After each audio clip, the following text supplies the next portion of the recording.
with, decision making in such a way that like we don't have. But we are just animals like all these other animals, right? Evolution. In this model, we are just other animals. We cannot We're claim. not.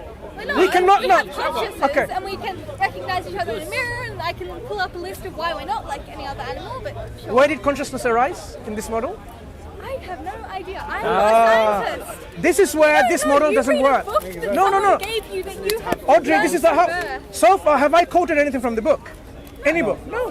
So as you can see, But I our acceptance of a model I think she believes in God. She's not atheist. is actually something that we use our intellect Believe in God. She's not atheist. to arrive at these conclusions. Look, at the end of the day, we're not I'm not an anarchist, and I'm not a horrible person that I describe myself to be. I'm a Muslim, and as a Muslim, even if there was £1 million left somewhere there, I cannot and I will not take it because I know that every single penny of that £1 million, I have to account for it in the hereafter, in the day of judgment, which didn't belong to me. Okay, this is because I believe in a creator who gave us the sense of justice. Justice demands that the money that doesn't belong to me, I shouldn't take it myself. Yes, But your justice comes from where? society, by my other fellow human beings, by the law. I have to pay. You pay your taxes. And some people don't. Some people really don't, and that's not good. Some people don't go to jail. Some people do get away with it, and that You're the way basically- this world Why should it come from other So- human? My one question, sorry. Why should it come from other human being? When we are all equal, they're not a god over me. I'm not superior than them. They're not superior than me. Why should my justice, my way of living, should come from another human being? Why? It's a big not why. a single human being. It's collective groups of It doesn't thought. matter. We're all They equal. change. We're in Just democracy. to add to your point, though, Audrey, Why should do you remember in the Indian subcontinent, in India, for hundreds, if not thousands of years, there was this cultural norm, not an exception, called Shotidah. Shotidaho is a bride, a woman who's married, will be burnt alive when her husband passes away. She'll be put into the fire. I don't know the mechanism. I don't want to go into these graphics, but she'll be burnt alive. Yes. A culture. And there are many things Now, like this cultural norm was agreed on by the society.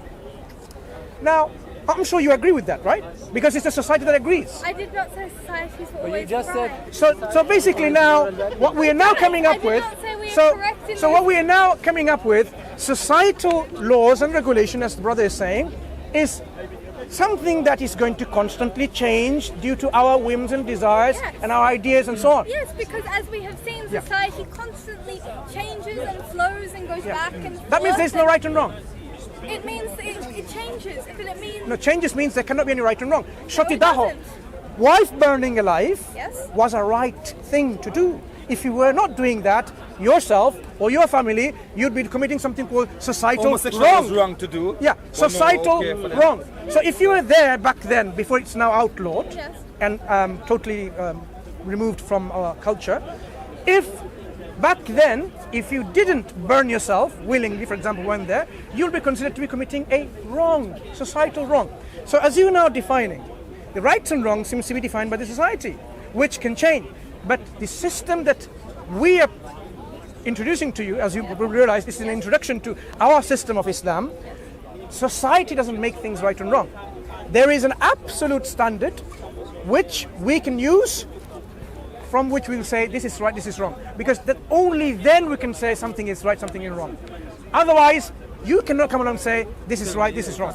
So the system that Islam provides, which I would like you to look into, someone has already given me multiple. Sure. To look into, you will see that this goes on these standards where the Creator exists. There's another one. Yep. The Creator exists, and the Creator has created us for a purpose. He didn't just create us all mere play and jest. Created for a reason. This universe will one day come to an end, like our lives will come to an end. But that will not be the end of it.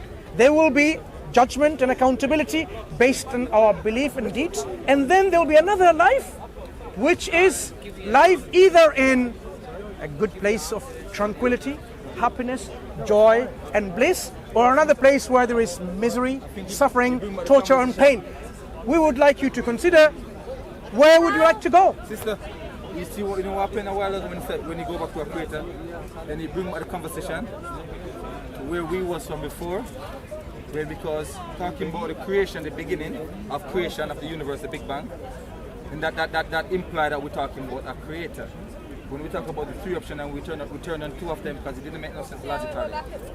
Yes, but logically, I was just taking a logical journey with you because you're a logical lady.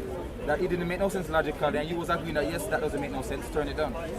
So the only one that left standing that makes sense is that there gotta be something, somewhat, you can call it for the moment because it's anonymous, you don't know what. Something, somewhat, an external entity that caused the Big Bang and give existence to the universe. Okay, so let's entertain this hypothetical. You did your hypothetical of you're a corrupt human in a world with no God.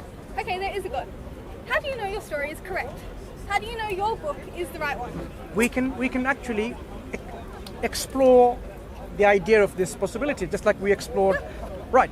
So if there was a God, what do we expect the nature, the attributes of this God to be? Because how do we say this God exists in the first place? This God has to be in existence eternity, with no beginning, first of all. Because if something exists now, there has to be something always. Yeah. So that creator, if we now exist, there's a creator. I don't know that, but sure. No.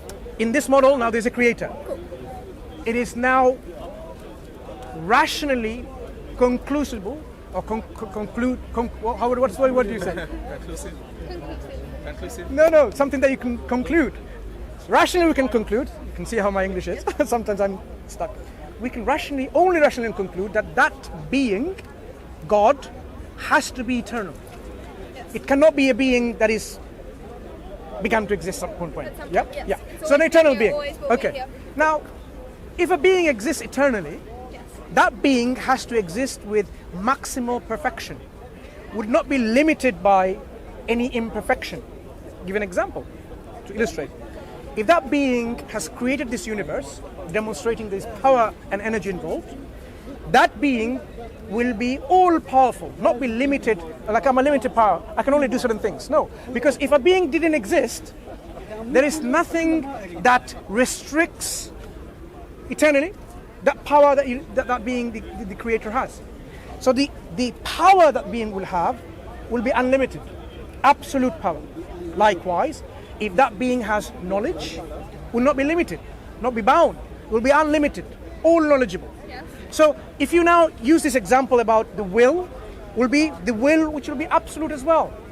Will of an Almighty, which means if that being wills something be, and it will happen. Yes. There will be nothing restricting this feature. My question So, is more, how do you know in your faith why is yours the right one? Why yeah. there's some That's Christian people over there that's who come precisely over and tell me the exact that's same that's thing. precisely the process that we are coming to use. So now we realize if a being exists, that being must possess certain characteristics. Being the originator while not being originated. Has to be one. You cannot have more than one absolute. Why not? Okay, let me give you an example again. If we envisage somehow there could be two absolutes of nature, what's going to happen to our universe? Is this something that we can even think about? Suppose now there are two such gods. Two such gods. For the sake of argument, we can say 5, but let's start with 2. And God number 1 and 2, to make it simple. God wants, number 1 wants me to disappear from existence right now. All-powerful God, I should be able to annihilate from existence. No. This is what God number 1 is capable of, by definition, by conclusion. That if you exist eternally with all the power, then if you want to destroy something, you are capable of destroying. So God number 1 is able to destroy me from existence, right? Now, if you have another God, who says, no, I want this horrible person to live another 50 years or so. Okay, but there are other religions who have the exact same. No, let's understand. We are now trying to understand why there can only be one of such a being. If there were two beings, so God number 2 says, no, I want Mansur to be alive and well for another 100 years. What's going to happen? According to the definition, God number 2 is totally capable, totally able to keep me alive for another 100 years. But if there were multiple gods, that situation would not, like based on your version of what a god is, that situation would not happen. That would be totally in sync, totally perfect. No, why? Like it would be. But the possibility could occur, even if it didn't happen. Even if they agreed that they would never disagree, the logical possibility will still be there that they could disagree, which is a problem. And can I just add one point? If there's multiple God, this is if there's multiple gods, which is eternal and all powerful, and this is inevitable that day. Remember when we say the creator, then deductive thinking tells you that when you create something, you own it. You have ownership, right? So now we see the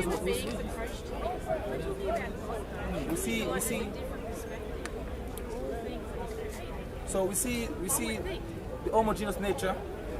We see the homogeneous nature of the universe, the solar system, and how things moving, the order moving. Yeah. So if there's multiple God, that means each God, what they created, have ownership. They would have taken away what they have created. Cool. So then therefore you'd have seen.